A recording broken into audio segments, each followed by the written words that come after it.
domingo 30 de octubre del corriente año 1983, el país, la ciudadanía del país, decidirá con su voto quiénes serán las autoridades que rijan en el futuro su destino.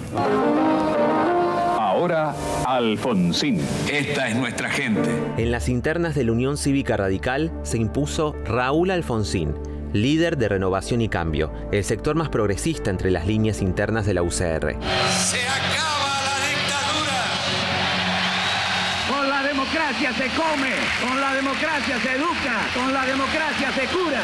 Señor, recientemente el precandidato a presidente por la Unión Cívica Radical, el doctor Raúl Alfonsín, manifestó en Córdoba que la dicotomía actual en la sociedad argentina es democracia o fascismo. ¿Qué opina usted respecto a esa afirmación? Que el señor Alfonsín sabrá lo que dice. El domingo 30 de octubre de 1983, los argentinos y las argentinas volvimos a votar.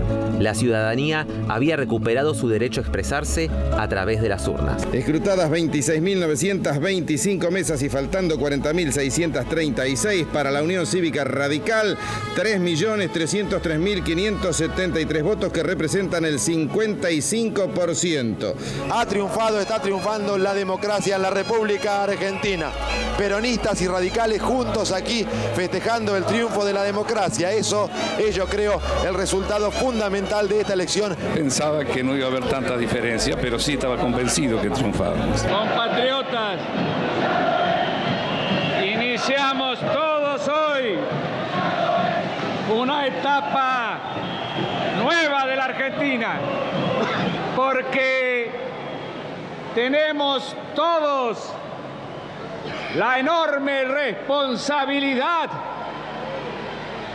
de asegurar hoy y para los tiempos la democracia y el respeto por la dignidad del hombre en la tierra argentina.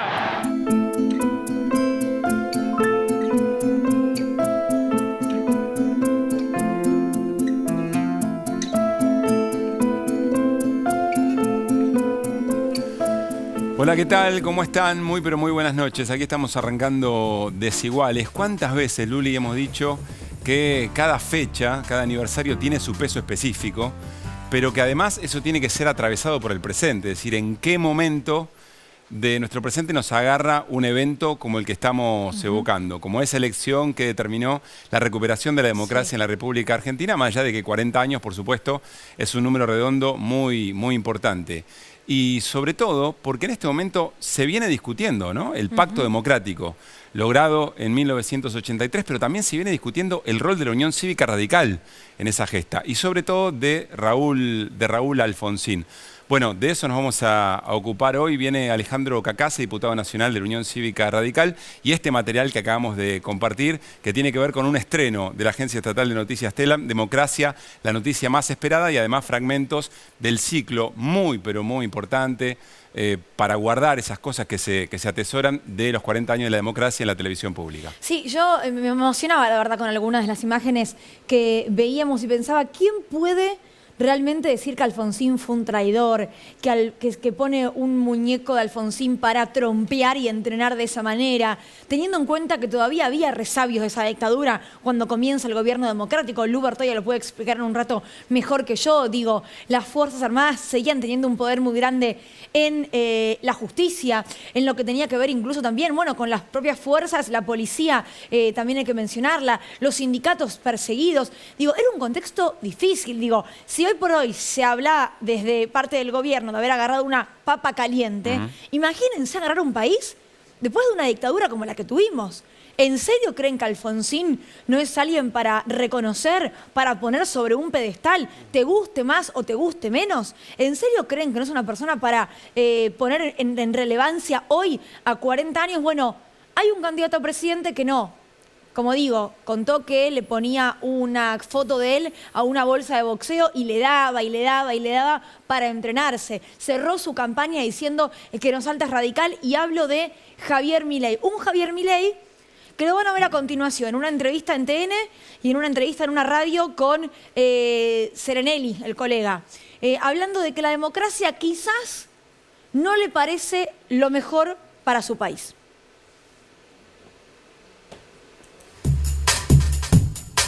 Lo que yo quiero decir es que tampoco se puede pontificar la democracia, ¿no?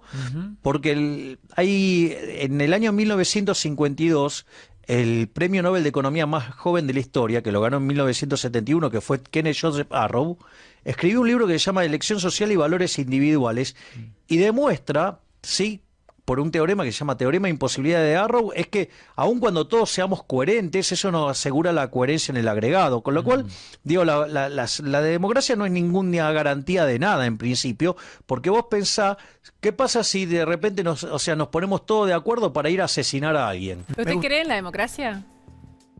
Digamos, yo creo que la democracia tiene muchísimos errores. Puede tener errores, pero ¿usted cree por ejemplo, en el sistema democrático? No, yo te hago al revés la pregunta. ¿Conocés el teorema de imposibilidad de Arrow? Yo le hago la pregunta de nuevo por la que pregunta acá soy yo. ¿Usted cree en el sistema democrático? ¿Y yo no puedo contestarte con una pregunta?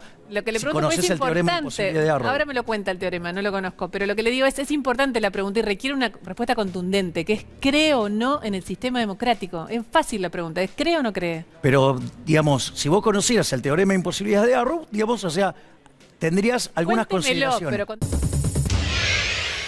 ¿Qué esconde esa dificultad para decir a Javier Milei, candidato a presidente, que efectivamente confía en la democracia, es el sistema que elige para su país? Bueno, esto genera, como ya sabemos, y después del resultado electoral, una enorme cantidad de conflictos hacia adentro de Juntos por el Cambio, que ahora Nico Fiorentino, en un ratito nada más, nos va a contar cómo se está materializando en el Congreso Nacional. Fundamental, gobierne quien gobierne, ver cuáles son los apoyos o las diferencias o las similitudes o los consensos posibles en el marco del Congreso Nacional.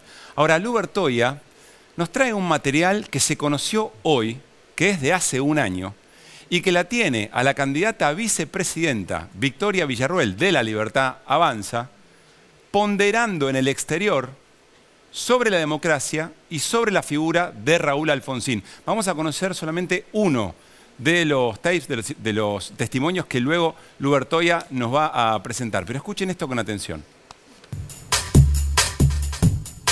A partir del advenimiento de la democracia, quien asume que era el presidente Alfonsín era un abogado que había sido abogado de organizaciones terroristas, había sido abogado de combatientes de estas organizaciones armadas, tenía un compromiso con esta gente ideológico. Entonces, cuando se investigan los crímenes cometidos durante la década del 70, se eligió hacerlo solamente a partir del gobierno de facto. Nunca se quiso investigar qué crímenes habían cometido Montoneros, el Ejército Revolucionario del Pueblo, las Fuerzas Armadas Peronistas, las Fuerzas Armadas Revolucionarias. Nunca estuvo la intención de investigar estos crímenes y escuchar a sus víctimas.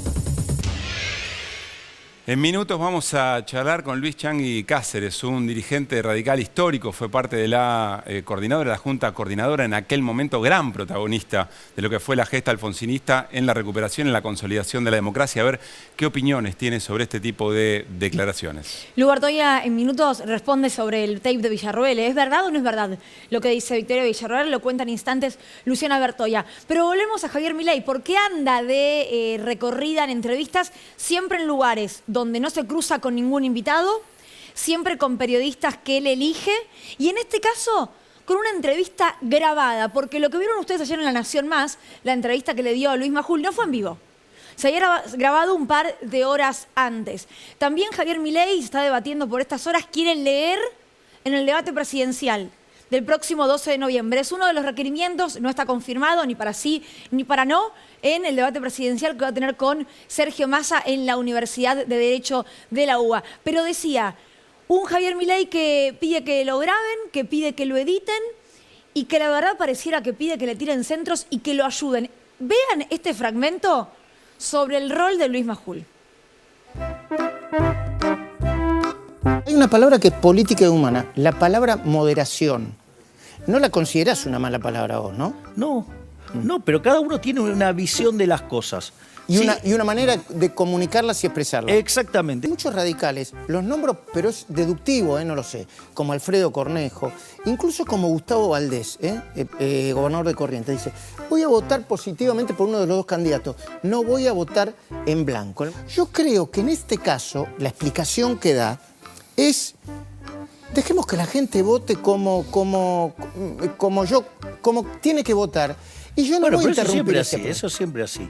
Es correcto. Eso es así. A vos esto no te enoja, ni no decís, tenés que venir conmigo. No. A ver, a mí no me enoja nada. Yo estoy como Walt Disney. Sí. No me caliento más. ¿Ok? La palabra moderación, no la considerás una mala palabra vos, ¿no? A vos esto no te enoja, ni no decís, tenés que venir conmigo. No. Francamente, yo pocas veces vi, quien haya visto la entrevista completa, pocas veces vi una situación igual. Hoy Gaby Radich decía en la radio algo muy interesante. ¿Vieron cuando dan un final y el profesor colabora, quiere que te vaya bien? Entonces te va induciendo un poco la respuesta para que no le pifies. Vos coincidís, ¿no? 2 más 2, medio que es 4, ¿no? Te dice el profe, y sí, la verdad que es 4. Estamos frente a la construcción del candidato moderado, es decir, estamos frente a la construcción de un candidato que no es tal como se lo presenta. Y de verdad, Luli, me parece que estamos frente a la fake news más importante de toda esta campaña. Vos pensalo al revés, pensá en Macri 2015, cuando Daniel Scioli le decía todo lo que creía que iba a pasar en su gobierno, él decía que no. Y después efectivamente fue así. Esa construcción de algo que se quiere ocultar, pero que estaba a la vista de todos, puede estar ocurriendo nuevamente. Va a sostenerse, digamos, esta figura, este encapsulamiento, esta moderación de Javier Milei, alentada por estos medios de comunicación para que sea un candidato un poco más potable, realmente es llamativo. Y esto que estamos compartiendo aquí de fondo es un momento en el que le planteaban a Javier Milei, en el wall, digamos, de la Nación Más, los condicionamientos que efectivamente le habría planteado el macrismo para poder generar la mixtura de los espacios. Javier Milei permanentemente dice, no hubo condicionamientos. Fue un apoyo sin condicionamientos. Macri en otro canal diciendo, sí, esos condicionamientos están. Pero si se leen con atención, cada uno de los condicionamientos niegan básicamente la esencia de lo que Milei viene planteando. Bueno, frente a esto estamos, insisto, para mí la fake news más grande de toda esta campaña. Ya vamos a charlar con Changi Cáceres y también con el diputado Alejandro Cacase, pero queremos hablar del tema combustibles, porque siguen habiendo hoy por hoy, al menos en la ciudad de Buenos Aires, donde yo circulé el día de la fecha, largas colas en estaciones de servicio. ¿Se regularizó o no se regularizó? Habló Sergio Massa hoy nuevamente esta tarde con respecto a lo que estuvo ocurriendo en los últimos días y puntualizó una vez más en las petroleras, dijo lo siguiente. Hace 15 días, en medio del proceso electoral, empezó todo un ruido de que del día después de las elecciones había una devaluación. Y hubo retención de stocks. Y después, cuando no hubo devaluación, vino un segundo ruido que es vence el congelamiento de precio. 20, 40, que cuánto va a ser el aumento. Y también hubo retención de stocks. ¿De parte de quiénes? De las petroleras. ¿Las refinerías? Claramente, las petroleras. No las refinerías, no YPF. Las petroleras y, digamos, por eso fui muy duro ayer, lo reitero, si no normalizan, no sale más un barco de exportaciones.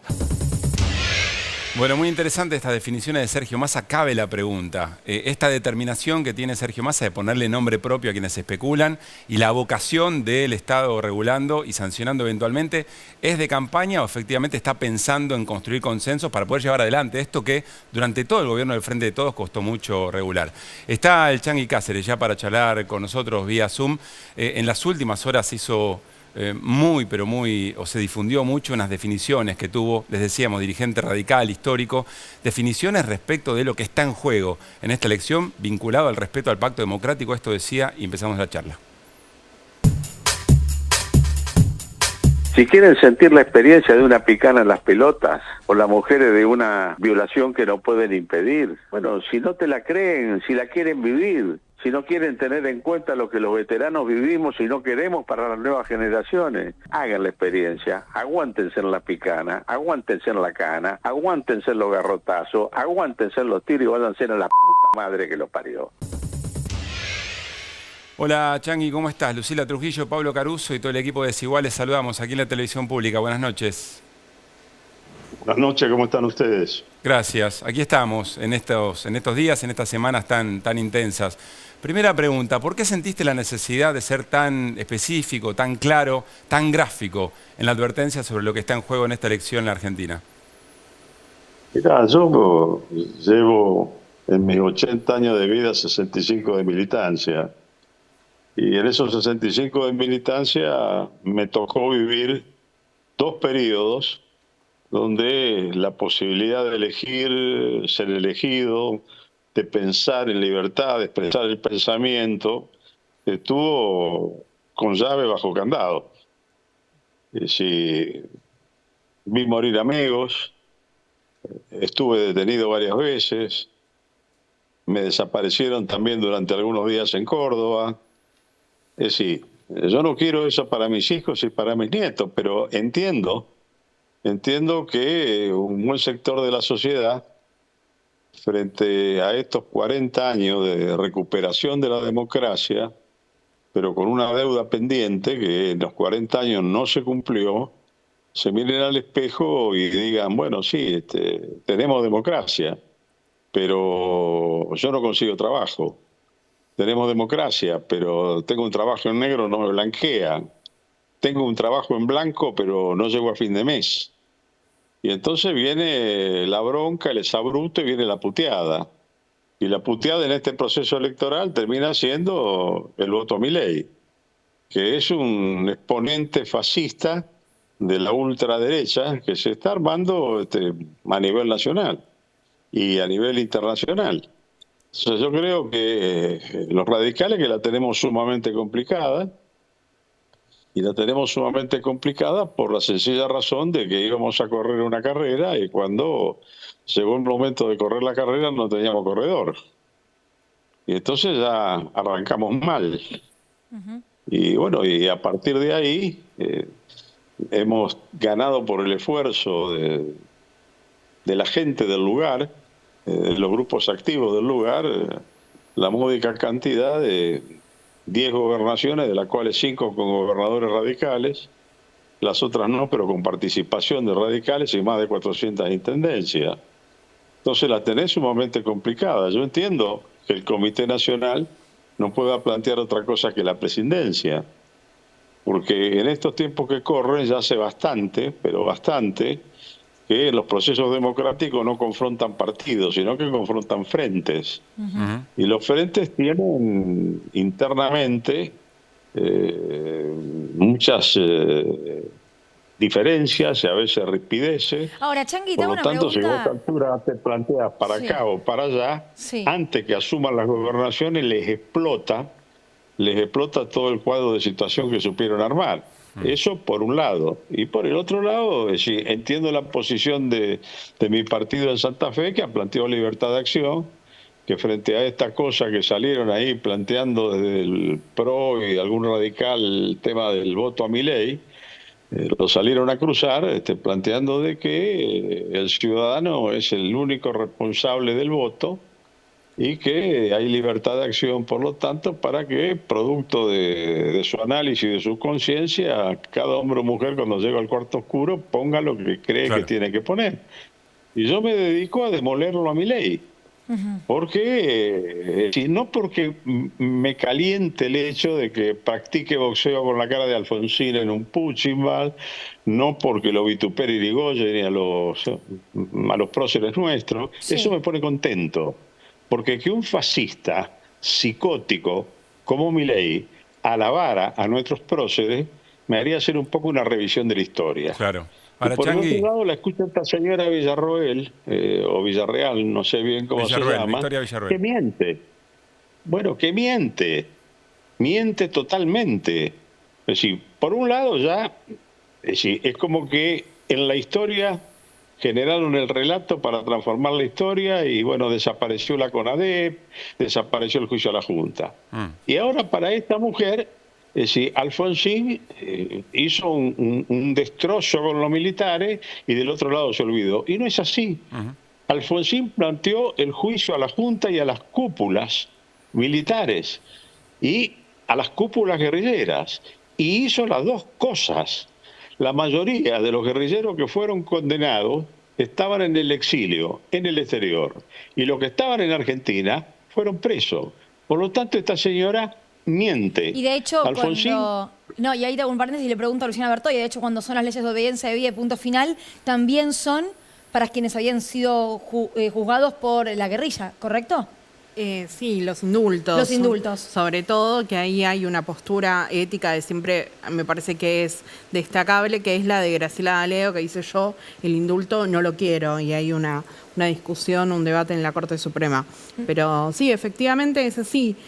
Alfonsín asume, impulsa la anulación de la autoamnistía de los militares y después firma 2 decretos. El primero es para juzgar a las cúpulas de las organizaciones armadas, que es el 157, después está el 158, que ordena que las 3 primeras juntas militares, no la última, sean sometidas al Consejo Supremo de las Fuerzas Armadas. Luis, o sea, el planteo, me parece a mí, que está haciendo es, discutamos todo lo que tiene que ver con los modelos de país, las discusiones que tienen los frentes, un frente y otro, tal cual está organizado hoy la discusión política en la Argentina, pero hagámoslo en el marco de la democracia. Este es el planteo, o este es lo que estás reclamando a viva voz, digamos. Mirá, si yo no puedo dejar de combatir a una persona que me levanta banderas de antipolítica, que me levanta banderas planteando que la democracia no sirve, que la república en definitiva su división de poderes tampoco, que levanta banderas con que la educación pública se tiene que ir al demonio, que la salud pública lo mismo, que la investigación por parte del Estado de cosas fundamentales tiene que desaparecer, que se tiene que privatizar. Es decir, yo he defendido toda esa bandera a lo largo de mi vida. Yo empecé a militar a los 15 años en el año 1958, defendiendo los principios de la ley 1420 y los principios de la reforma universitaria estando en la secundaria. He pasado una vida defendiendo esas cosas en las cuales creo. Y yo no voy a admitir que un tipo como este, un psicópata como este, salga planteando las pelotudeces que plantea. Que entiendo que una buena parte de la juventud, como te decía hoy, si no tiene trabajo, si no le alcanza la plata, te dice, bueno, al carajo con la democracia, ¿qué me importa? Que explote todo. Y la puteada es votarlo a Milei.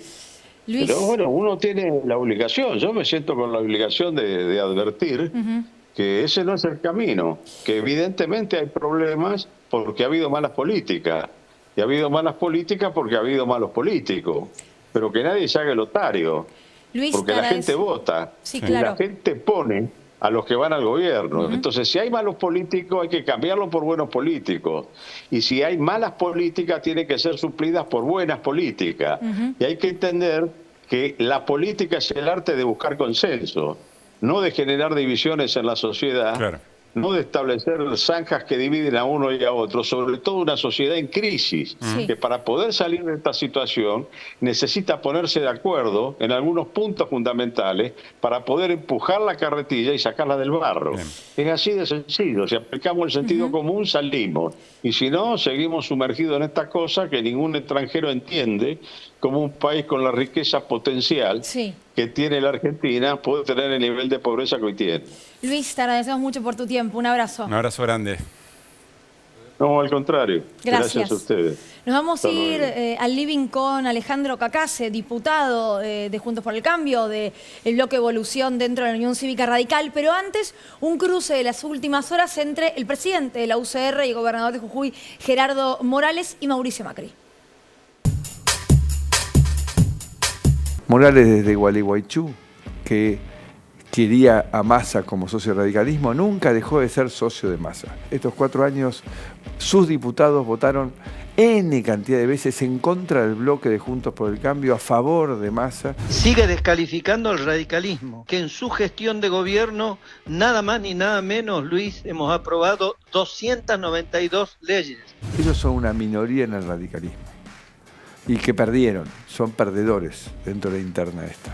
La mayoría de los radicales se han modernizado, tienen una actitud distinta. Mauricio nos trata a Martín Lustó y a mí de perdedores. Yo no sé qué ganó Juntos por el Cambio, perdimos. De modo tal que nadie Juntos por el Cambio puede formar parte de un gobierno cualquiera sea el que gane. No representan el sentir del radicalismo. El radicalismo hoy es un espacio con mucha gente joven que tiene una actitud más dinámica, más vinculada con las ideas de Alvear, de Alem. Nosotros somos liberales. El liberal primero es respetuoso de principios y es tolerante, no es intolerante. El camino que nos propone Milei es una actitud antidemocrática. Ni Morales, ni Jacobiti, ni Lustó se crean primero los dueños del radicalismo que no son y que agredan a aquellos que no piensan como ellos. Si ellos quieren apoyar a Massa y creen que Massa es una solución para el futuro de Argentina, que lo digan. Cualquier radical que vote por Milei va a estar traicionando el legado de Raúl Alfonsín, porque la verdad las cosas, no se puede creer que alguien que pretenda ser presidente diga las cosas que dice, hable lo que habla del Papa Francisco, es decir, la verdad, este es el punto de debate frente a las dos malas opciones en las que nos ha puesto esta situación, que es una situación muy difícil para el país, en mi opinión. Alejandro, ¿cómo estás? Buenas noches. Muy bien, gracias por la invitación. Gracias. Qué honor estar acá justo en los 40 años de la democracia. Y en esos 40 años de la democracia y frente a lo que se está discutiendo y el rol que se le asigna a la Unión Cívica Radical, ¿cómo lo estás viviendo como radical? Bueno, con mucho orgullo. Hoy celebramos el legado de Alfonsín. Cada vez que escuchamos ese discurso de él citando el preámbulo sobre el final del acto y marcando los objetivos que la Constitución Nacional tiene para nuestro país, realmente te da como hasta escalofrío. Y creo que habiendo nacido en democracia puedo aportar esa perspectiva de que es cierto que por ahí los hijos de la democracia damos por sentado que tenemos este sistema, pero costó mucho conseguirlo, cuesta mucho custodiarlo. Y hay ciertos valores de la democracia que siempre están en riesgo. Esto que conversaban recién, yo veo como a nivel internacional, ¿no? Estos casos como los de Trump, de Bolsonaro, el de Milei también, digamos, hay como ciertas fuerzas reaccionarias que se van imponiendo en el mundo y que cuestionan los propios valores de la democracia. Y eso sí, claramente pone nuestro sistema en riesgo. También, obviamente, otro riesgo de la democracia es el fracaso en lograr los objetivos de desarrollo económico y social. A mí me preocupa mucho cuando veo esas encuestas como las de Latinobarómetro, o ahora también salió la encuesta de Cultura Constitucional, que es la tercera edición que hacen Sobato y Hernández con Poliarquía, que marca que prácticamente la mitad de los ciudadanos están dispuestos a tener un gobierno no democrático si ese les resuelve los problemas económicos. Y uno dice, pero ¿cómo puede ser? Siempre nuestro planteo es decir, no, ¿cómo no se va a valorar la libertad y el pluralismo? Pero claro, es cierto que si una de las funciones del sistema político es asegurar el desarrollo económico y social, fracasa en hacer eso porque la pobreza se incrementa y los problemas económicos, hay quienes prefieren o les es indistinto otro tipo de gobierno para resolverlo. Entonces, de algún modo siento que nuestra democracia está en peligro por las dos cosas. Primero, por la pérdida de pluralismo. Lo veo no solo con Milei como candidato, lo veo mucho en los seguidores de él. Un nivel de violencia y de agresión para con el que piensa distinto. ¿Por qué se la agarra con los radicales? Porque de hecho él cierra su campaña y el público cantaba el que no salta es radical. Digo, ¿por qué con los radicales? La verdad que no sé, no lo entiendo él cuando hace eso. Me parece hoy hasta un poco torpe, porque yo puedo entender en la PASO o en la elección de la primera vuelta cierta diferenciación para con los otros candidatos, pero justo en este momento del balotaje, lo primero que él debiera estar haciendo es buscando seducir a los electores de Juntos por el Cambio y los radicales. Él cree que lo está haciendo, entiendo yo, bueno, lo está haciendo con mal. Macri, con Bullrich. Lo está haciendo mal. No, hay diferencia el radicalismo de Alfonsín y de Irigoyen con el de Alem. Bueno, ha empezado sí a hacer algunas diferenciaciones. Lo escuché con lo del INE Nacional y Renovación y Cambio, pero para mí es más profundo que eso y es más profundo que la alianza con Macri. Hay todo un electorado de Juntos por el Cambio que creen determinados valores democráticos, entre ellos que la seguridad debe estar a cargo de las fuerzas de seguridad y no de los ciudadanos por sus propias manos y con sus armas, que debemos tener educación pública, que debemos tener salud pública, que hay que reivindicar los valores de la democracia y pronunciarse contundentemente en contra de la dictadura y todo lo que pasó allí. Y veo que eso él no lo hace. Es decir, no hay dudas que hay afinidad con la idea de cambio en términos de lo económico, en términos de cambiar el modelo económico, pero lo que genera miedo o asusta a los radicales y a buena parte del electorado de Juntos por el Cambio, no veo que él se esté esforzando en hacer pronunciamientos diferentes. En algún momento, Alejandro, en el marco de la disputa con el oficialismo, ¿dudaste sobre si acompañar el movimiento de Macri con Milei después de la elección? No, yo estoy convencido que la postura que tomó nuestro partido es la correcta. No quiere decir que uno no pueda votar después. Como ciudadano tenés que terminar optando entre uno y otro y creo que hay que hacerlo por la positiva, ver quién puede sacar adelante el país. Bueno, el en blanco función es de una la opción propuesta. también igual. Sí, sí. Pero digo, yo no creo en esto de denostar a los candidatos constantemente, pero sí es cierto que ninguno de los dos representa cabalmente el ideario que nuestro partido tiene.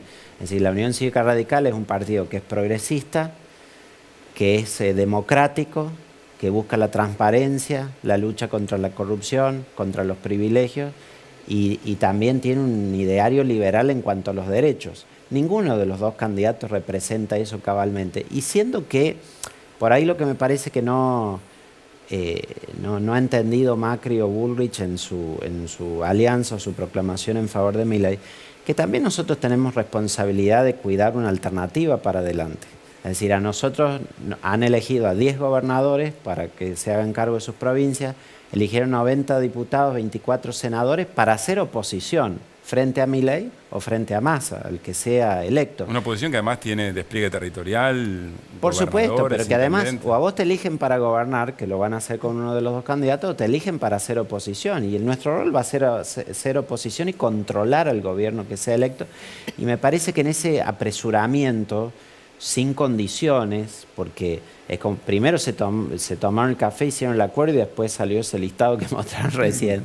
Pero tiene que ser más profundo que eso. Es cierto que en otros países del mundo, en los balotajes, hay apoyos institucionales, pero se condicionan las plataformas políticas, se exige que se cambien determinadas propuestas, se lo conversa con todo el espacio político y todas las fuerzas que integran, nada de lo cual acá ha pasado. ¿Juntos por el Cambio murió tal como lo conocíamos al menos?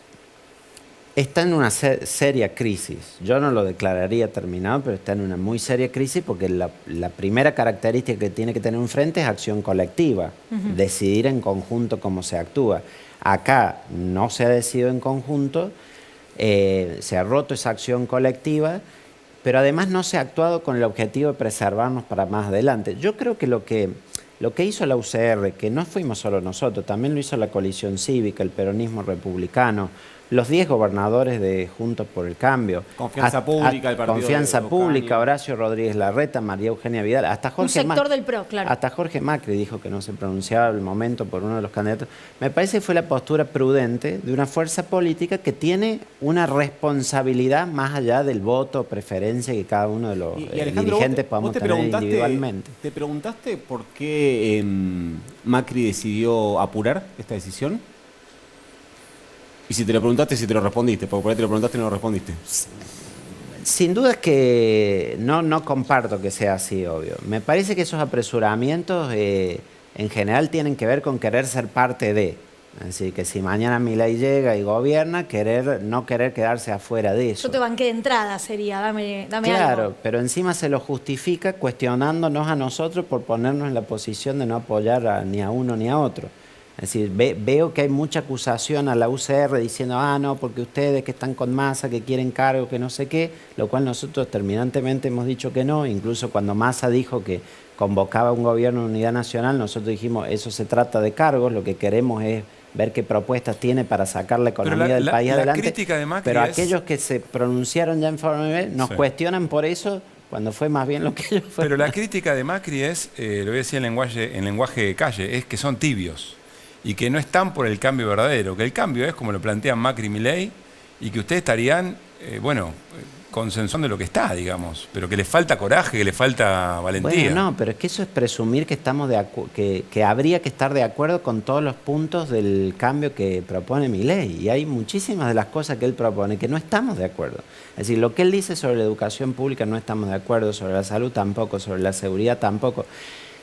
Hay cierta coincidencia en que hay que terminar con el modelo agotado de la economía que tiene el actual gobierno, sí, pero no quiere decir que aceptemos después lisa y llanamente todos los elementos que propone Milei. Por ejemplo, cerrar el Banco Central.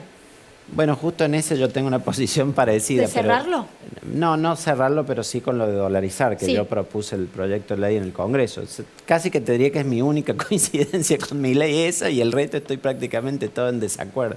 Es decir, nosotros no podemos manifestar un apoyo así, sin condiciones, a una persona que choca de manera tan frontal con nuestros valores. Nico, No hay dudas que en eso fue tremendamente apresurado lo que hizo Patricia. ¿tenés para contarle a la casa cómo va a ser su Cámara de Diputados? No sé si el tanto. próximo año. No sé si tanto, pero sí hay algunas señales. De hecho, hay una señal muy importante que surge del comunicado que emitieron los gobernadores. Creo que si no fue el martes, fue el miércoles, 2 o 3 días después de las elecciones, que los gobernadores hablan de una posición de neutralidad ante los candidatos y hablan de la necesidad de preservar la identidad. Y dicen que esa identidad de Juntos por el Cambio se tiene que preservar en 3 segmentos. Habla de 10 provincias que van a gobernar, habla de cientos de municipios y habla de la oposición en el Congreso. Es decir, ahí vos tenés un mandato de probablemente ante la, no digo disolución, pero ante la falta absoluta de coordinación de lo que era la cúpula de Juntos por el Cambio, que era la Mesa Nacional, el órgano que tomaba decisiones por todo el frente, hoy asoma esta mesa de 10 gobernadores como un espacio con peso territorial para influir hacia el resto de la alianza, independientemente de cuál sea el destino de esa alianza. Ante ese pedido de los gobernadores, ya extemporáneo, porque surgió después de que conozcamos el acuerdo, eso fue después incluso de la conferencia de prensa de Patricia Bullrich, arrancó lo que probablemente no se vaya a resolver en los próximos días, que probablemente se defina una vez conocido el resultado de las elecciones, pero la expectativa, yo coincido con lo que decía Alejandro recién, que no creo que, por lo menos yo con la información que tengo, no estoy en condiciones de decir que Juntos por el Cambio va a dejar de existir, pero que sí que es muy probable que ese interbloque proyectado, ese cómo queda el Congreso que leímos en 65 millones de diarios, incluido este programa, me hago cargo, yo también lo repliqué, de 93 diputados y diputadas, muy difícilmente termine coordinándose en un solo espacio, o al menos no como lo tenemos dividido hoy, pero sobre todo por lo que puede pasar en el PRO. Vos, en el PRO te van a quedar más o menos 41 diputados a partir del 10 de diciembre, más o menos 40, 41. La gran mayoría de los diputados del PRO, estoy hablando estrictamente del PRO, están alineados con el universo Macri-Bullrich. Eso básicamente por 2 cosas. Una es que Patricia Bullrich le ganó la PASO a Horacio Rodríguez Larreta, por lo cual impuso sus listas en casi todo el país por sobre las de Larreta. Y segundo, porque hay una conducta que tuvo históricamente Horacio Rodríguez Larreta de pagar mucho en sus propias listas al resto de los espacios. De hecho, hoy si haces un punteo, en el futuro Congreso, diputados que le respondan a Larreta, Larreta, un tipo que puso recursos en todas las provincias durante 8 años, hizo una campaña presidencial de 8 años, porque está en campaña presidencial de 8 años, va a tener 3 o 4 diputados. O sea, volvemos a tener división dentro del PRO entre halcones y palomas. Exactamente. Creo que tenemos, ¿no? Algo para compartir. Y ahí tenemos, bueno, las caras son las que vemos ahí. Bueno, Cristian Ritondo, lógicamente, crece como, o podría crecer como el principal referente porque tiene experiencia ya como presidente de bloque, pero tenés a Arnal Lombardi, te va a quedar Fernando Iglesias, Ricardo López Murphy, si bien no es del PRO, juega en ese espacio, Luciano Laspina, tenés muchos para nombrar. Y si vos haces una cuenta a partir del acuerdo Macri-Milei, te da que este universo de diputados y diputadas, más los 37, 38 que tendría el bloque de La Libertad Avanza, te da más o menos una cosa más o menos homogénea de entre 75 y 80 diputados nacionales a partir del 10 de diciembre. Eso significa que va a haber un nuevo bloque de espacio de centro-derecha, de 80, no sé, no lo sé. Sí, más no que lo de sé. centro-derecha, derecha. Pero a la hora de combinarse, y por eso digo, dependerá mucho de cómo sea el gobierno. Si las elecciones las gana Javier Milei, muy probablemente sí. En la otra punta te van a quedar los 108 de Unión por la Patria, que también veremos si efectivamente permanecen unidos, porque ya vimos lo que pasó con el peronismo en 2016, después de la derrota de Daniel Soli. Que también en virtud del resultado electoral. En virtud del resultado y ahí electoral. tenemos palomas. Y después queda otro universo en el que quiero ver qué piensa el diputado Cacase sobre esto, que es la posibilidad de, a partir del mandato de los gobernadores, y en el caso de Alejandro también, de un mandato del partido, de la UCR, ver si existe la posibilidad de crear un tercer espacio que, si vos lo contabilizás entre los que le van a quedar a los diputados del bloque de Evolución Radical, más el bloque de la UCR, más algún sector del PRO que no siga la línea del acuerdo Macri-Bullrich, y con el ingreso de algunos diputados, bueno, ahí podés identificar desde Miguel, nombres pesados como Miguel Pichetto, la vuelta al Congreso de Nicolás Mazzot, que fuera presidente del bloque del PRO durante el gobierno de Macri, está Emilio Monzó, está Emiliano Jacobiti en la UCR, está Facundo Manes, tenés un universo de personas que todo esto es una cuenta absolutamente caprichosa, porque no soy futurólogo, pero esa cuenta más, si vos podés sumar algunos sectores que hoy están menos, un poco aislados, como los diputados del socialismo, el universo Florencio Randazzo, Graciela Camaño, podría llegar a generar un bloque decisivo para generar nuevas mayorías de más o menos entre 45 y 50 diputados y diputadas. A ver, Alejandro, de esta. Sí, te hago dos comentarios. Te escuchaba atentamente, te hago dos comentarios. Primero, me parece muy responsable lo de los gobernadores, porque un partido pierde las elecciones, como el nuestro ahora, pero no por eso desaparece. Es decir, tiene que continuar trabajando. No termina la política. De hecho, nunca tuvimos tantos gobernadores como ahora, desde la creación del Frente como ahora. Y nunca se habló tanto de la Unión Cívica Radical, que era en los últimos años, como ahora también, ¿eh? Claro, de 2015 para acá. Nunca tuvimos tantos gobernadores, ni el radicalismo que tiene 5, ni Juntos por el Cambio en general que tiene 10. Entonces eso te marca una responsabilidad para adelante, que hay que preservar, hay que custodiar, y me parece que los gobernadores eso lo están haciendo bien. Y en cuanto a la conformación de los bloques, honestamente va a depender mucho el resultado del balotaje. Si Milei fuera electo, imagino también lo que decís de que va a haber algunos que van a decidir pasarse a ese oficialismo de Milei, mientras que buena parte de la fuerza política actual de Juntos por el Cambio no lo va a hacer y probablemente conforme ese espacio que marcás de centro. Y si Massa gana el balotaje, es muy probable que puedas reunificar la oposición de Juntos por el Cambio. Claro. Esto voy más al análisis que a las decisiones, pero es lo que imagino que puede pasar. Entiendo que tenemos que ir cerrando, pero quiero hacerte una última pregunta. Alejandro, ¿vos vas a votar en blanco? No te pregunto a quién. ¿Crees que es una opción votar en blanco? Es una opción votar en blanco. No lo tengo yo decidido. Creo que voy a terminar votando por alguno de los dos. Ok. Pero porque creo que no podemos limitarnos en un país que tenemos tantos problemas a solo atacar. Yo veo en mis seguidores o los del partido, algunos dicen, no podés votar a esto porque son corruptos y no podés votar a este porque es fascista y nos odia.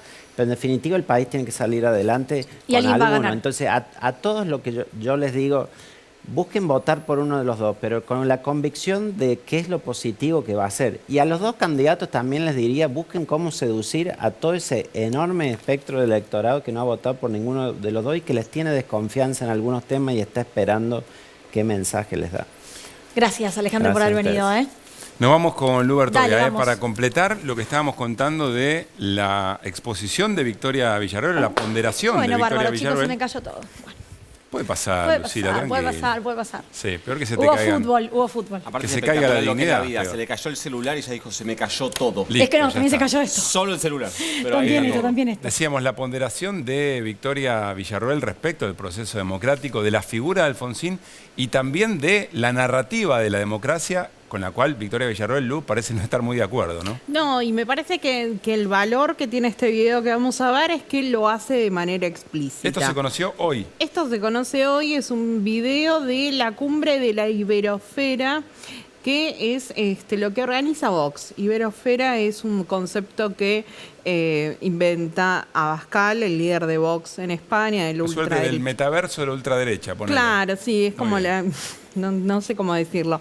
La zona de influencia, la comunidad de valores de Vox. Y ahí Victoria Villarroel hace una radiografía de lo que es su pensamiento y qué es lo que se viene matizando en los últimos tiempos como para convertirse en una opción más votable. Si quieren, le escuchamos y vemos lo que dijo sobre estos 40 años de democracia. A ver.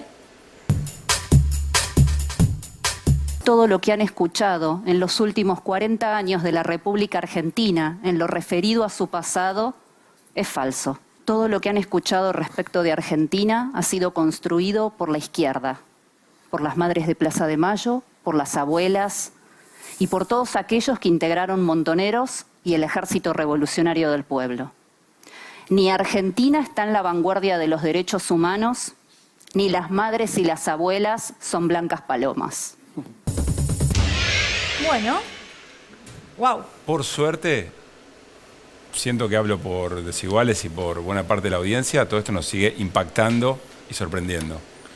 Sí, y además me parece que es muy explícito, ¿no? Porque lo que hace es desconocer no solamente lo que la sociedad argentina reconoce y repudia mayoritariamente, porque entendemos que son sectores muy menores los que sostienen lo que dice Victoria Villarroel, pero además desconoce todo lo que han dicho los tribunales argentinos, ¿no? O sea, la justicia. Todo lo que dice la justicia. Que es, entre otras cosas, bueno, un sistema con más de 700 centros clandestinos, los miles de desaparecidos, el robo de bebés y demás. Bueno, en esta cumbre de Vox, ella hace una exposición en la cual empieza no solamente negando lo que reconoce la justicia, sino denostando al movimiento de derechos humanos, ¿no? Ahí veíamos que decía, bueno, las madres y las abuelas no son blancas palomas. Hace también una referencia de Bonafini, a quien define como madre de 2 terroristas. Y también cuando habla de Alfonsín, a mí me parece que es relevante este fragmento que veíamos al principio, porque dice, era abogado de organizaciones terroristas. ¿Esto es real? Alfonsín era fundador de la Asamblea Permanente por los Derechos Humanos, que se crea en el año 75 ante lo que era la violencia, entre otras cosas, de la AAA. ¿No? Entonces, lo que era Alfonsín era abogado de la PDH y ha presentado habeas corpus por personas desaparecidas como otros dirigentes radicales. Lo que podríamos recordar es que también la familia Villarroel tiene un encono con Alfonsín, porque el padre no quiso jurar a la Constitución Nacional cuando estaba en Chubut. Bueno, pero además hace otra serie de definiciones que tienen que ver con la estrategia frente a lo que ella denomina el enemigo. Usa un discurso belicista, ¿no? Bélico, una narrativa bélica. Dice, bueno, nosotros a nuestro enemigo lo tenemos que estudiar, tenemos que conocer cómo funciona. Esto es básico de la inteligencia militar, sí, ¿no? Y además dice, los patriotas, nosotros, los patriotas, hemos subestimado el rol que tienen los derechos humanos para poner de rodillas, cito textual, a los estados soberanos. Esta es la concepción. Y que también me parece muy interesante porque Victoria Villarroel durante largos años se ha presentado como abogada de derechos humanos, pero con una mirada completa, ¿no? O una visión completa. Pero ahí está diciendo qué es lo que entiende sobre derechos humanos. Cuando hablamos de derechos humanos, hablamos de los organismos internacionales, las posibilidades de intervenir frente a un conflicto o frente a violaciones masivas de derechos humanos, entre otras cosas, ¿no? Y después hay una definición que me parece maravillosa y muy peligrosa, que es cuando ella habla del movimiento de derechos humanos, dice, esa es la matriz del mal. Y la matriz del mal tiene que ver... ¿Esa es una frase textual? Textual, la matriz del mal, y tiene que ver con la causa indigenista, con el feminismo verde, con los ambientalistas. Bueno, ella hace... ahí hay como una correlación entre todos los colectivos que son depositarios de su rechazo, ¿no? Reiteramos, este material se conoció hoy, pero ¿de cuándo es? ¿Cuándo dijo esto Villarroel? Es de octubre del año pasado, una cumbre de la Iberosfera convocada por Vox. Y también, bueno, se conocieron algunas otras entrevistas que ella dio después de las elecciones. Hay una que para mí también es muy relevante, que se la dio OK Diario, es una publicación española, en la cual ella se reconoce que combate, de vuelta, combate al kirchnerismo desde el año 2003. Y esto también, porque digo que es relevante, porque abona a lo que nos habíamos enterado por el marido de Cecilia Pando, por el mayor Pedro Mercado, que era que Victoria Villarroel activaba las organizaciones pro impunidad desde esa época. ¿Ella le llevaba las hostias consagradas a Videla? ¿Esto es cierto? No, yo esa información no la tengo. Porque la leí por ahí, digo, Luciana, si es verdad, lo vas a ver. No, esa información no la tengo, vi que circulaba. Lo que sabemos es que sí tenía contacto. Hay un dato que en general ha pasado como bastante desapercibido, es que uno de los que recomiendan al padre de Victoria Villarroel para el ejército después llega a ser el secretario de Videla, que es una persona de nombre Sánchez. Wow, Así que bueno, esos son vínculos como para para examinar, pero que no está confirmado. Lo que a mí me parece siempre que destacamos es relevante es la militancia de ella en las distintas organizaciones y que, bueno, ella misma reconoce que empieza desde muy joven, que no era casualmente de izquierda. Esta entrevista me parece también muy iluminadora en este sentido, y que ella ha combatido a Néstor Kirchner desde el día 1. Bueno, no laburó nunca, se dedicó a eso entonces. Fue su actividad. Bueno, es bastante laburo, te diría. No, digo un trabajo remunerado Sí. y demás, ¿no? Qué Cumpliendo horario. En este contexto, qué importante parece nuevamente el testimonio del Chanqui Cáceres, advirtiendo que puede haber un sector de la sociedad, quizá ciertas juventudes que están viendo todo esto como una narrativa, como algo que se dice, que no ocurrió, y él, bueno, contando, si quieren hacer la experiencia, lo que significa recibir la tortura, bueno, vayan y voten a Javier Milei. Pero, insisto, poniendo esto dentro de un marco de la no naturalidad, que es, me parece, el verdadero desafío. Hacemos un corte, ya Dale. venimos.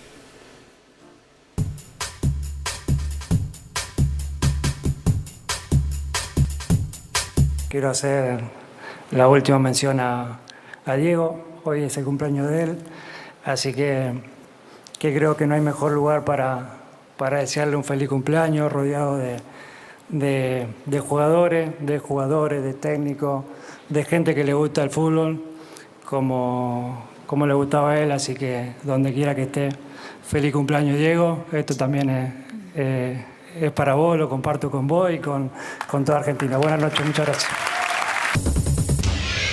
Qué hermoso Messi, qué hermoso Diego, qué frialdad.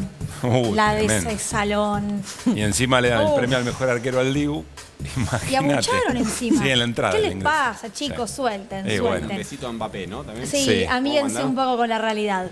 Hoy cumpliría efectivamente 63 años Diego Armando Maradona. Ahí Lionel ganando además uno de los premios se lo dedicaba, le enviaba un beso. Y hoy, ahora, al término de Desiguales, se viene la marca de Dios, la historia del logotipo más representativo de Diego Armando Maradona.